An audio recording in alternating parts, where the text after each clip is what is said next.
முழு பலன்கள் அளிக்கும் ராசிகள் எவை என்று பார்ப்போம். முதலில் கடகம், விருச்சிகம் மற்றும் மீனம். அரை பலன்கள் என்று பார்க்கும் பொழுது ரிஷபம், துலாம், மகரம் மற்றும் தனுசு ஆகிய ராசிகள் அரை பலன்கள் அளிப்பார்.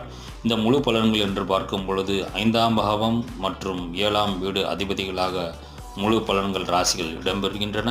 இந்த ராசிகள் விரைவாக திருமணங்கள் குறியீடுகள் ஆகும்.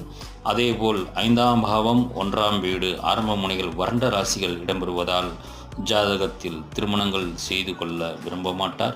அதேபோல் 5ஆம் பாவம் 11ஆம் பாவம் வீடுகள் தன் அதிபதிகளாக முழு பலன்கள் தரும் ராசிகள் சந்ததிகள் மற்றும் மேன்மையடைய வாய்ப்புகள் உண்டு. 1, 5 ஆகிய பாவங்கள் ஆரம்ப முனைகள் வறண்ட ராசிகள் வருவதால் குழந்தைகள் மற்றும் வாய்ப்புகள் குறைவாகவே இருக்கின்றன. ஆகிய இந்த பாவங்கள் நம் முழு பலன்கள் அளிப்பார் என்பது சிறிதும்